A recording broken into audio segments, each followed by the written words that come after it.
You are listening to a Sustainable World Radio podcast. Sustainable World Radio brings you in-depth interviews, news, and commentary about exciting, creative, and innovative ways of living. Produced in Santa Barbara, California, Sustainable World focuses on positive solutions to environmental challenges, solutions that adhere to the permaculture ethics, earth care, people care, fair share. Are you interested in learning more about permaculture projects around the globe, how to plant a food forest, restorative design, or ethnobotany?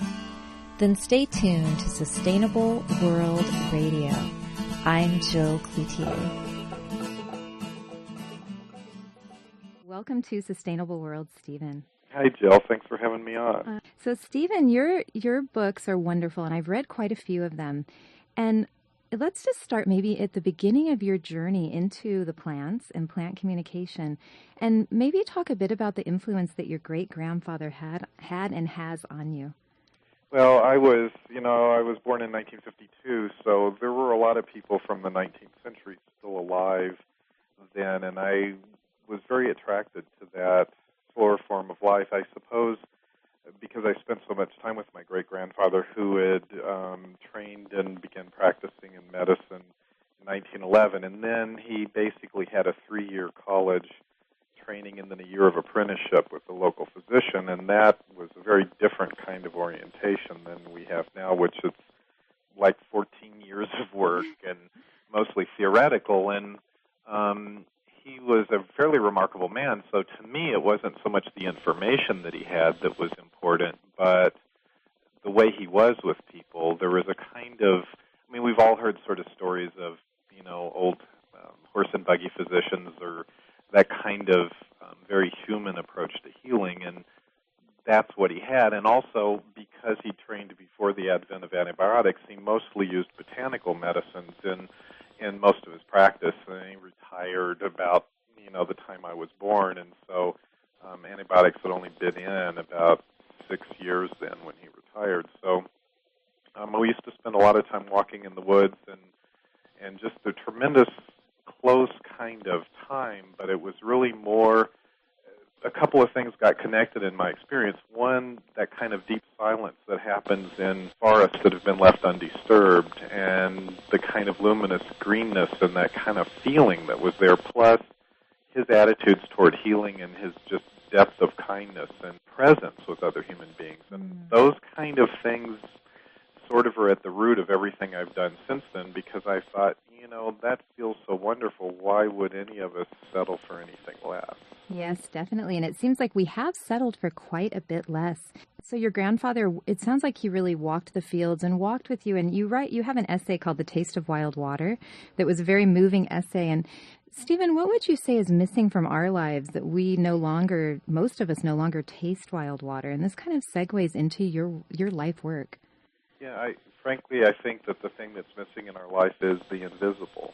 And we can put it a lot of different ways. I think, one of the things that's really concerned me, not only the kind of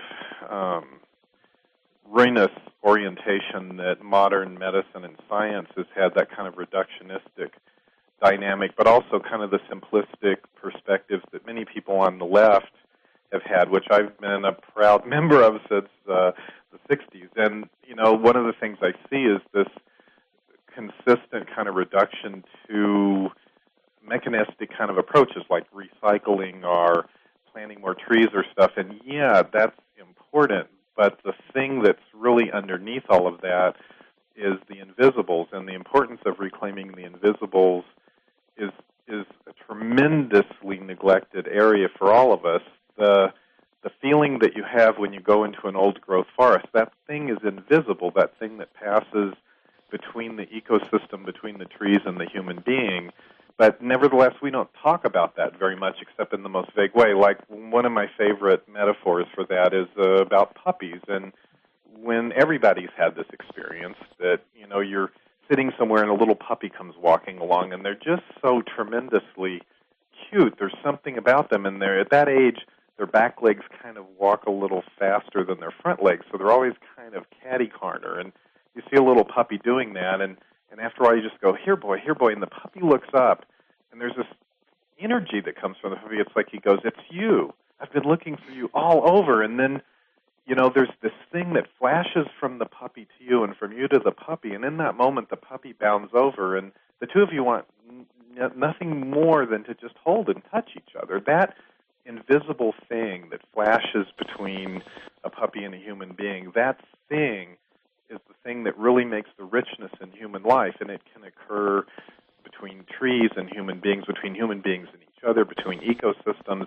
And that thing is a kind of a soul food that people so deeply want, that's based on a kind of filled exchange of meaning. And that's the thing that, to me, is the most important thing of all, whether it's healing our relationships or the way we live our lives. Mm-hmm. And I wonder if that's what's missing from so many of our lives and why we're trying to fill it up with buying things and all the other ways that we distract ourselves. I think that that's true, and I find that in healing, it's one of the most important things that people want. And, I mean, why do you need a lot of stuff if you've got that kind of fulfillment? Do you think if you had that feeling that occurred between the puppy and the human being every day, filled up every day of your life like that, why would anybody really want anything? Well, you do speak, or actually write, in the books that I've read, your books on, and I hope I'm pronouncing this right, biophilia? Yeah, biophilia. Yeah, that biophilia, was actually a term invented by Edmund O. Wilson, who was trying to kind of sort of get some sort of a more fancy lingo for how to talk about the innate human draw toward the wildness of the world. And I actually have spent a lot of my life looking for language to explain things that we don't actually talk much about in our culture. And that's a really great word for that. I mean, I've come across about 8 or 10, which are enormously helpful if we can articulate a concept we're working with that empowers us to find new ways of doing things. And that one, it basically means a love of life, or an inherent love of that wildness of life, the natural life thing. And, that's because I found that in myself, and I couldn't believe as I grew up and I went to college and everywhere, nobody talked about it. I mean, people say, the country's nice. If it wasn't so dirty, if they could clean it up a little, I could go more. But, it's nice. But that deeper thing, that we've all met people who talk about it where they go, God, it felt so good.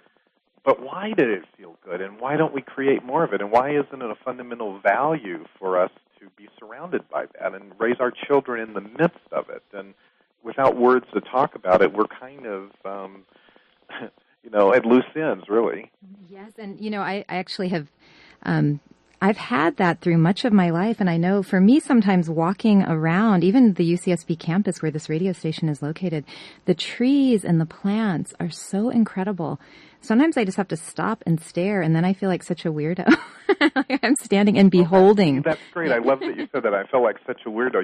This is the first time in the human habitation of Earth that anybody would say that. And that thing, part of it is really the result of our reductionistic, our mechanistic approach to the world that science has pretty much fostered, and that is that amongst the ancient Greeks, for instance, it was understood, it wasn't even a question, that everything was an intelligent and souled phenomena, that we were no different than trees or anything else except in our unique form and function.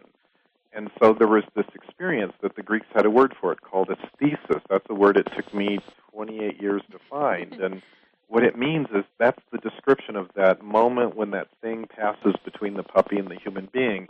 It's an exchange of soul essence between a human being and an intelligence and ensouled form outside of them.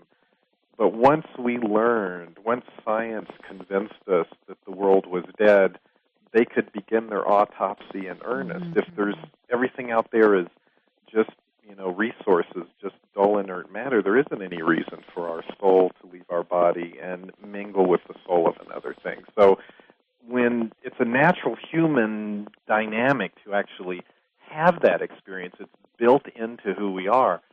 But when we are taught that there's nothing out there, then of course we feel kind of weird when we do it. And so part of what happens is, when I talk about successful habitation of Earth in the states of mind, it's basically becoming free from our colonization with that kind of perspective, and all of us struggle with it because all of us have been so immersed in that. But when you finally get over that and realize everything is intelligent, everything is aware, then there starts to be this exchange dynamic, and there's this kind of aloneness that so many of us struggle with. It just begins to dissipate. It literally, we are companioned by ensouled beings who are our kin, and that begins to change everything. Mm-hmm. It sounds, Stephen, too, that you have found this all around you, and especially with the plant kingdom. And when did these feelings first, did you have this as a child, it sounds like? Then maybe you went to school, and we kind of can get that, learned out of us almost. That's not the right word, but you learn so much, and it's kind of the scientific way of looking at things. When did the plants first reach out to you again, and when did you have your first experience kind of reclaiming that relationship with the plants? Well, I left home. I filed emancipation papers at 16 because I just thought, there's something wrong with suburbia. I'm not going to stay here. And it was luckily, it was the 60s, and so there was kind of a place to go. There was this movement. So I thought, that looks more interesting over there. I think I'll go, hang with those guys. And so I left at 16, and then, but as I deeply thought about it, what I was wanting to find was that experience I'd had with my great-grandfather, and that was, I've never really wavered from that orientation since then. And so there was all kinds of interesting adventures that I had, like 16-year-olds often go through, but really where I moved into the plants, I ended up in the high mountains of Colorado, at the beginning of that kind of the Back to the Land movement in 72. And but like most people who end up in the midst of plants, I got sick.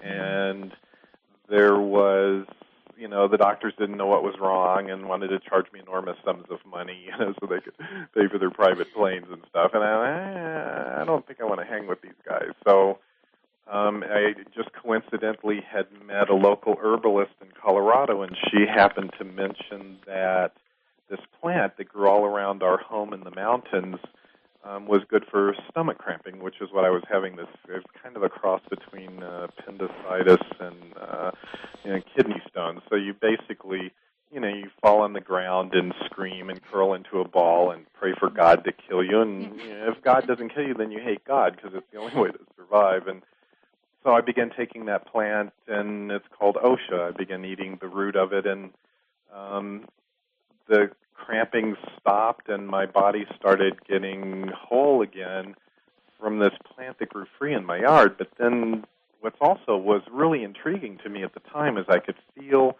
this living being inside of me, very similar to that puppy dynamic I described, only it wasn't a puppy, it was this plant. And it's the first time it occurred to me, like, plants are living beings. They have an intelligence and an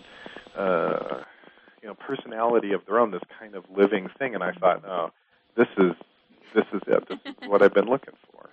Yeah, so it sounds like it almost felt like coming home on some level. You really recognized that feeling. It was very much coming home. I mean, moving into the high mountains of Colorado was like coming home, and then this sort of emerged out of that framework of very wild nature that was still present there then. And so the two together, that was it. I became, as Kabir the ecstatic poet says, he goes, I saw that for 15 seconds and I became a servant for life. Yes. And in case you just tuned in and you're wondering who this wild and wonderful man that I'm speaking to is, this is Stephen Harrod Buhner, an earth poet and award-winning author of The Lost Language of Plants, Sacred Plant Medicine, and the Secret Teachings of Plants. And Stephen, if you could share with our listeners, so the OSHA kind of opened the door to this whole other world. And how did you then begin exploring the world of plants and plant-human communication? Well, we lived on 35 acres of land that had never been cut or forested or farmed, or it was very much as it had been for the last 10,000 years since the last ice age. And so the plant diversity was phenomenal there, and that's where I became the student of the plants, really. And I would spend them, because I don't have that DNA segment, which allows me to work 9 to 5 for other people. So I always had to work for myself, and so I could kind of arrange my schedule how I wanted, and I began spending. I spent the next 7 years. I spent probably 4 to 6 hours a day with the plant medicines there, and began working with them. I wanted to duplicate that experience with OSHA with all of the other plants, and I knew what it felt like, so I kind of had a physiologically calibrated experience to go for, and really, in a sense, what I was doing was I was eating the wild redeemer, and once a human being takes the wild inside of them, everything begins to change. Once a person's life has been saved by a plant, the whole kind of orientation toward the human world begins to shift back toward the wild, which is our original relationship. When people get sick and they get afraid, there's this tiny part of them inside that's just terrified, just like when we were small children and we want somebody to take care of us and hold us. That's part of the dynamic of illness for everybody. And what has happened is physicians and hospitals have kind of inserted themselves into that framework there in between us and the healing. But before they kind of emerged and got, control of licensure and everything like that, human beings, they didn't all die at the age of 12, like they were pretty smart and they've been doing real good for a long time. And where that had originally been connected was to the wildness of the world. They would go into the wild and they would find the plant medicines they need. And those plant medicines worked really well. The kind of the story we've heard about, how plant medicines aren't that good and pharmaceuticals are better, it's, the people that told us that have a financial stake in the outcome. So if you follow the money, you find out that truth is something other than we've been told. But so that was kind of it, and I spent all of that time working with more and more and more plants, and those kind of experiences began to deepen more and more and more until I had this experience with a plant called usnea, where I kind of went into a dream state when I was working with it, and I saw this young man standing there whose eyes were really ancient, and usnea is kind of it's a lichen that grows on trees. It looks like old man's hair. It's actually called old man's beard sometimes, and this young man looks at me and he goes, "You've been sitting with us in a really good way, and I just wanted to let you know that the reason why usnea works for human lungs is because it's medicine for the lungs of the planet, the trees. I just wanted you to know that."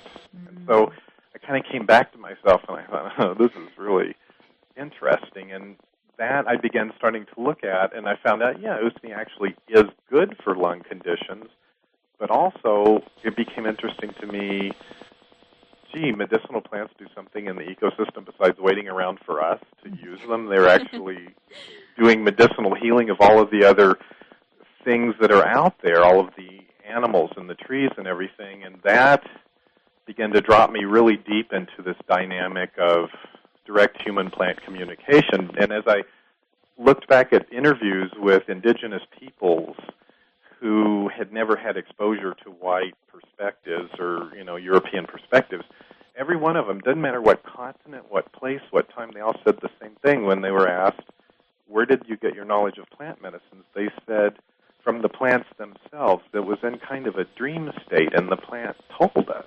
And I thought, this is really interesting. And that kind of began a 20-year journey of being very focused on that particular dynamic of what I call BioGnosis, the extraction of knowledge directly from the world without going through linear reductionism or trial and error kind of dynamic. And, Stephen, that would also explain, because I always wondered, how could someone in South America find out that, a certain plant was for healing a wound, and then someone in England find out, and I'm talking about indigenous ancient, cultures, the same thing. Yeah, and, the scientists, they make up all these scenarios, it was like somebody cut themselves, and they go, I'll put a plant on it, which, is a huge leap, that in and of itself. But then they go, and then they just sort of sit around bleeding while they, trial and error all these different plants till they find one that works. Well, it's not really, none of the indigenous people said that's how. They all were quite clear that's not how it worked. But nevertheless, then the scientists go, well, it's so sad. They're such superstitious people. They have to make this same up. But they make up the same story in every culture and every time. The ancient Greeks said the same thing. It doesn't matter. So there's this other way of gathering information. And what's fascinating is animals do the same thing. It's a very ingrained part of what beings who have evolved and emerged out of the framework of this planet do. And chimpanzees, for instance, know over 100 different plants to use for healing. And what's more, it's not even over a long period of time. Jim Duke, who's an amazing guy, he talked about going to Africa, and there was a plant that had been introduced there in about the year 1620, let's say 1550, somewhere in that range. And the baboons there were using it for medicine in specifically the way that it would be used for medicine if human beings in an indigenous culture did. And he goes, I can think that over 1 million years, animals could figure this out. But in 500 years, in 400 years, how did they do it? And it kind of boggles the mind because we're used to thinking that nothing is intelligent but us. And the only ones among us who are really intelligent, are like scientists. And that's not really a sign of intelligence, thinking that you're the only intelligent one. That's a really good point. I often wonder, how can scientists find, intelligent life in the universe? They can't even find it on our planet, They would never recognize it. Now, in your book, you wrote about the vegetalistas. Can you explain who these people are and how they do this? Yeah. It's really a South American term. And in a really poor translation, it would translate as herbalist. But, and the closer might be curandero, which a number of people have heard of, which is more Hispanic tradition around Mexico and the border. But a vegetalista really is somebody who's engaged in that kind of journey, that sacred journey where the plants become their primary teachers, where, as Robert Aiken, the Buddhist poet, has a great way of talking about it. He says, watching gardeners label their plants, I vow with all beings to practice the old horticulture and let plants identify me. And that's really what vegetalistas do. They go into nature knowing they don't know anything about it, and they begin to learn directly from the bamboo about what bamboo is, or the pine about what pine is, as Basho, the Japanese poet, suggested we all do. And so what happens is when you do that, when you become a student of the wild intelligence like that, you begin to, there's a reason why our parents told us not to eat that thing or put it in our mouth, it's because they instinctively knew if we began eating the wild, we would change. And so that's what the vegetalistas do, and they learn directly from the plants their uses as medicine, and it's a very different kind of work. They're not looking at medicines as kind of an analytical matrix. They look up some symptoms and they give it to people. Part of the transmission and the healing process is not only the body of the plant medicine, which helps heal the body of the person. It introduces kind of either a substance that's needed or a matrix around which our bodies can reorganize for health. But beyond that, that's that invisible thing that I talked about from the puppy. Each plant has its own unique form of it, and it's almost got a flavor or a feeling to it for each plant that's unique. And what happens is that thing is introduced to the person by the healer, the vegetalista. So there's this transmission of that invisible thing through the vegetalista as the medium of healing, and that thing goes into the person. And that's why so many indigenous people would say, well, it's the spirit of the medicine that heals the disease. The body of the medicine only helps the body of the sick person. And that kind of dynamic, really vegetalistas are students of the invisible, and they're kind of in a long-term service in that sense. And it sounds like the plant, it's almost like the spirit of the plant would heal the core issue, and then the plant body might help with the symptoms of the core issue. Right, exactly. And the thing is, sometimes a disease is just disease, just like sometimes a banana is just a banana, but, sometimes it's not. And that's the thing about working with the direct meaning of the thing. There's some diseases that just sort of you get, you just got a cold, but quite often, as many people in kind of the humanistic healing potential movement no, there's some deeper meaning that's helping generate that particular disease, and that working with the meaning of the thing itself, that's the important thing. I mean, there's a reason why so many people in this country take Prozac, because they feel their lives are so meaningless. Mm-hmm. There's that meaninglessness that's invaded them, and they feel very depressed. And this other way of approach is working directly with meanings, just the way we were as babies, when we didn't have language to stand between us and the rest of the world. We worked with meanings directly, and we absorbed them directly, and we responded directly to them. And it's actually reclaiming our capacity to do that, which is really at the essence of all of this work and what indigenous people did. And how you get to that is you follow the feeling of the thing. I mean, really, the heart becomes the primary organ of perception and cognition. It's a kind of a brain, and that's consciousness shifts really from the head down to the heart, and the heart really does have the capacity to reason as elegantly as the brain, but it has this empathy, connective dynamic to it that is very crucial to what it means to be a human being. Mm-hmm, mm-hmm. Now, do you feel, Stephen, though, I know I agree with you as the heart is an organ of perception, but I also know that sometimes our strong feelings can lead to, maybe religious warfare and things like that. Do you think the brain then also helps us discern? Well, the brain's important, but see, that's a great question you ask, because part of the problem we have is we don't have the capacity anymore to make distinctions about heart perception. In a way, what you're talking about is emoting. Mm-hmm. Yeah, see? Exactly. Rather than feeling. The feeling with the heart, it's like a sensory medium, just like taste or smell. It's a kind of touch of meaning, and when we experience a meaning, when we encounter it in the wild, it literally goes through our hearts first, which experiences it as kind of a feeling or an emotion rather, but that other stuff is emoting. It's when psychological needs, unconscious repressed parts, fears, all of that stuff hasn't been clearly dealt with,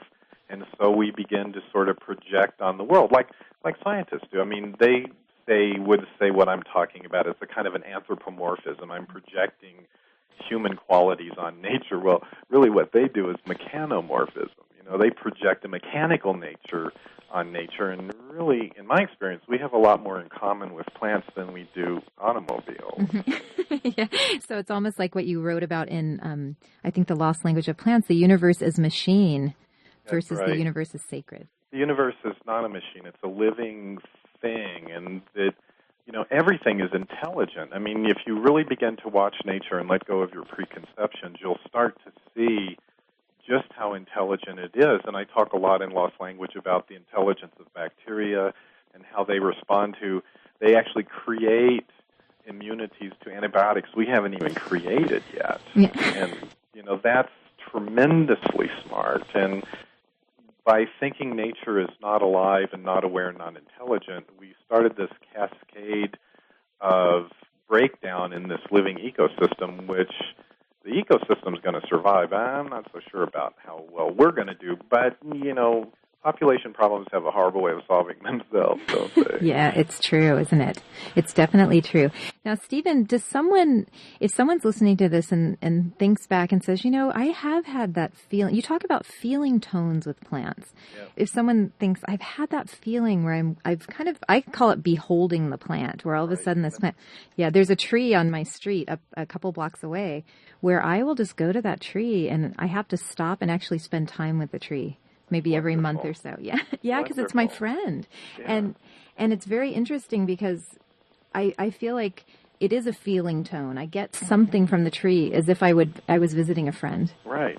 It's a thesis. It's the exchange of soul essence from one soul's being to another. And that is a fundamental truth that every culture on earth understood until our time. Mm-hmm, mm-hmm. So we're really lacking, it sounds like a lot that was just commonplace in the past.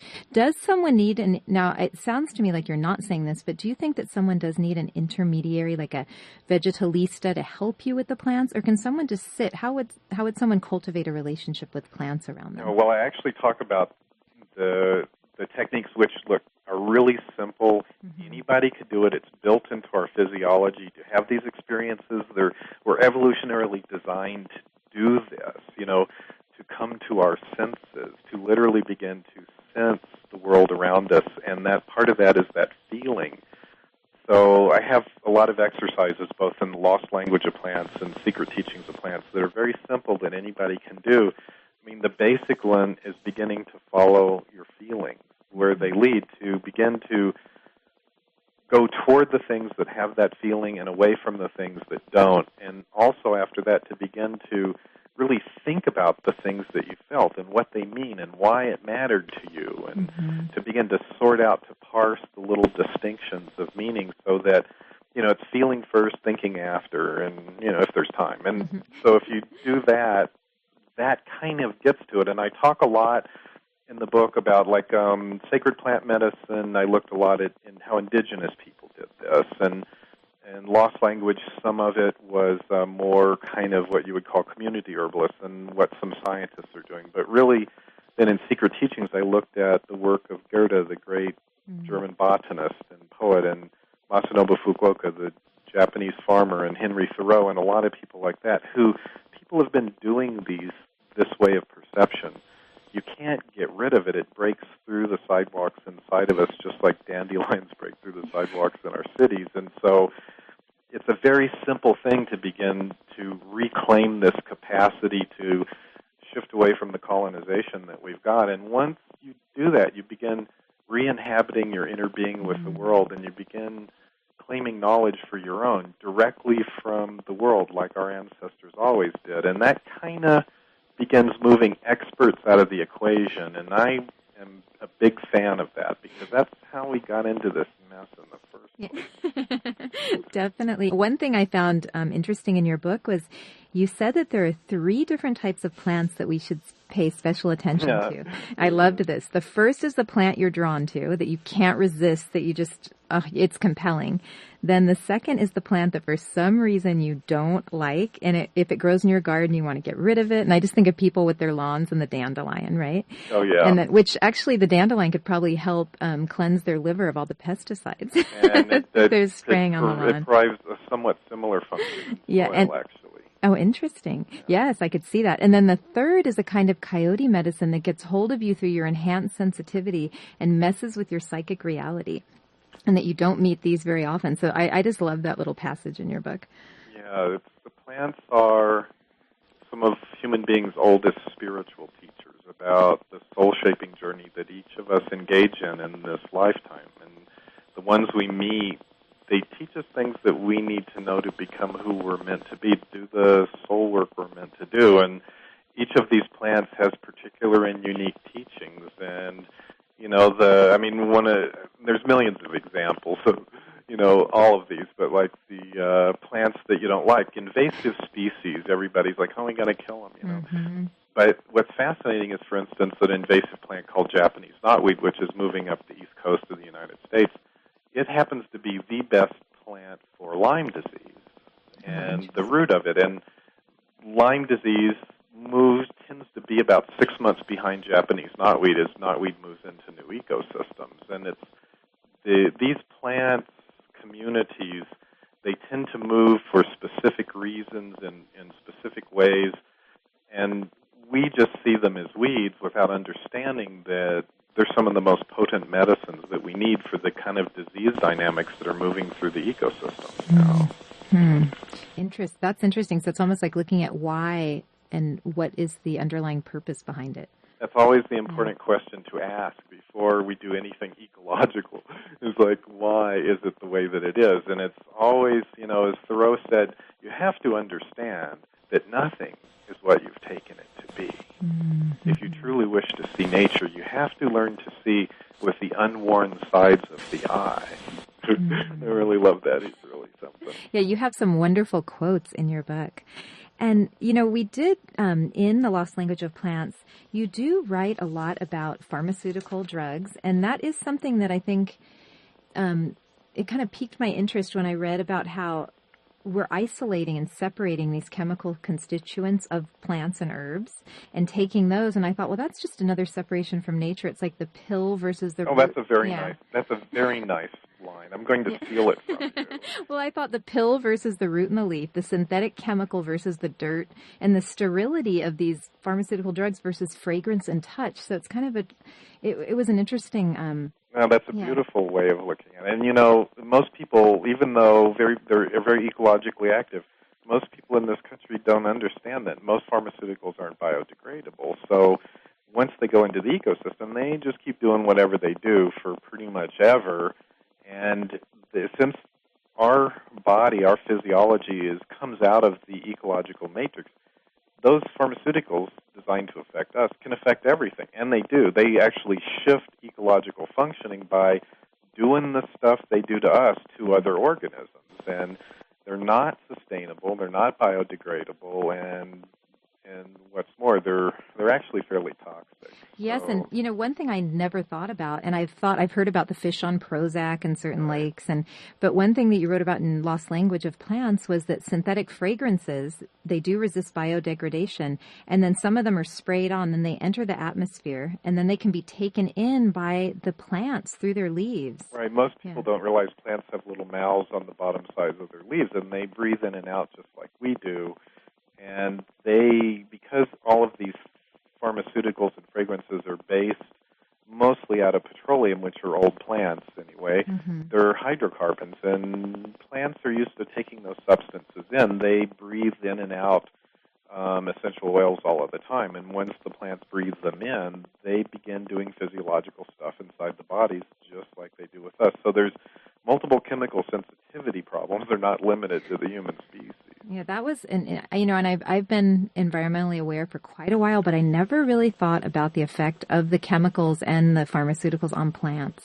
Right. Yeah, and what also about antibiotics? And I did not know that plant communities and soils are exposed to direct antibiotic use in monocrop fields. Yeah, they are. Yeah. I mean, they pretty much put antibiotics on everything, and what we've really done is we've built this really huge dam around the human species and to protect us from disease, And another thing environmentalists also left out is human beings are designed to be biodegradable. We're meant to be biodegradable. And so this whole concept of, we're going to live forever, it's just kind of like that fear of dying. Organisms on the planet have been dying for 3.5 billion years. They know how to do it. And, it's like, I'm sure we can do it with a lot of grace and elegance. But not if we're surrounded in our plastic shoes and our plastic outfits. And so we have these huge barriers that antibiotics and things have around us, and outside that barrier reef that's been created, the wildness of the world is building up more and more and more pressure to try to break through and even things out. And that's part of the reason why we're starting to get such wild gyrations in nature. We've done the same thing around our human communities and our food plants and everything else, and nature just doesn't like that. It doesn't work out. Mm-hmm. And in case you just tuned in, I'm Jill Cloutier for Sustainable World, and I'm speaking with Stephen Harrod Buhner, earth poet and award-winning author. And Stephen, we have about maybe 7 more minutes, and I wanted to have you discuss what would be something, if someone's going to go out and try and connect with plants, is it important, can you get the same effect from sitting with the plant that you would if you ingested the plant directly? Like healing-wise? You can a lot. I'm a big fan of actually taking the plant in my body because there's physiological shifts that happen that are really intriguing. See, all plants to me are psychoactive plants, and they all shift consciousness to a certain extent, and I can feel my physiological function shift as well. So that tells me how my body responds, tells me a lot. But yeah, you don't actually have to take them in unless you're wanting to for some reason. And, since I work with disease dynamics, that's always of interest to me. But yeah, the thing to do is really to start is you just go out, and it's always the way some plant catches your attention, and that's the plant you go to. There's a reason plant allies and friends and medicinal helpers, and you go that and you just sit down with it and you just sit down and you look at it and you let yourself be immersed in the sensory noticing of the plant. You literally come to your senses. And that stops the internal chatter. The sensing takes the place of thinking. And it begins the shift from the brain to the heart as an organ of perception. And then once you're really immersed in sensing, then you just ask yourself, how does it feel? And there's going to be this burst of feeling that comes to you, and then you work with that. The feeling will be very, very unique. And then at the same time, right after the feelings, there'll probably be just some little things like you might hear a phrase like, for making rough things soft, or you might just get a little image of a baby in swaddling clothes or something like that, and it begins to tell you maybe that the plant is good for skin conditions. And that, I mean, it sounds, as Masanobu Fukuoka said, reductionists have never been comfortable with a process which seems so whimsical. But nevertheless, as I talk about in Secret Teachings of Plants, it's a very specific kind of way of perception, and once you begin to trust the wisdom of your body again and your capacity as a human, as basically an earth organism to perceive what's around you, it's not so whimsical anymore. Now, one question I do have to ask is, do the plants, the way that we have been treating the plants, are some of them just like, you know what, I do not want to talk to you, get out? Some of them are like that, yes. And they're, it's kind of like you're the representative of your species who's been very naughty, And so some of them, the plants tend to be, however, actually tremendously forgiving and responsive. They don't, many of them hold grudges like people, but a few of them will be really pissed off like that. And what you do is you have to kind of be willing to receive that anger. It's like, just think about some time when you've been really angry at somebody that hurt your feelings, and you need to tell them how you feel, and you need them to receive it and go, God, I'm really sorry. And then how that heals that rift. And that's one of the things that it's hard for us to do. Alice Walker has a great story about it in Living by the Word, where she goes, and the trees are going, no, we hate you, get out of here. And she goes, yeah, but I'm Alice Walker. She says, I'm one of the good ones. And they go, no, 2 eyes, 2 arms, 2 legs. No, you're one of them, get out of here. We're done with you guys. That kind of recognition she had, which was important. I've heard a lot of talk about certain plant substances that can help you tune into the plants. And what I get from your books is that you don't have to partake of psychotropic substances in order to have a conversation with a plant. No, not at all. People have conversations with the plants in the world around them all the time. They just don't know it because they've been trained to not pay attention to their feelings. And these things, it's like any part of ourselves that we become hostile to, that we denigrate. It goes into our unconscious, and then it becomes hostile to us. That's the way the unconscious works. But if we're not honoring some part of ourself, and this way of perception is definitely a major part of who we are, it goes into our unconscious. It still keeps doing what it does. We just don't know about it anymore because we're not reliable. So that making friends with that part, making amends for the denigration of the self and reclaiming who we are as 360-degree personalities is an exceptionally important process. And that's one of the things that inevitably happens to anybody that starts seeking to become a vegetalista. It's really, it's almost like you were saying, like reclaiming the invisible, also the invisible within us, the shadow side. And that's all psychotropics do, is they actually help reestablish the heart as an organ of perception and help us understand the importance of reclaiming the invisible. And Stephen, if someone wanted to get a hold of you and contact you, how could they do so? I have a website, which is www.gaianstudies.org, GAIAN studies, STUDIES.org.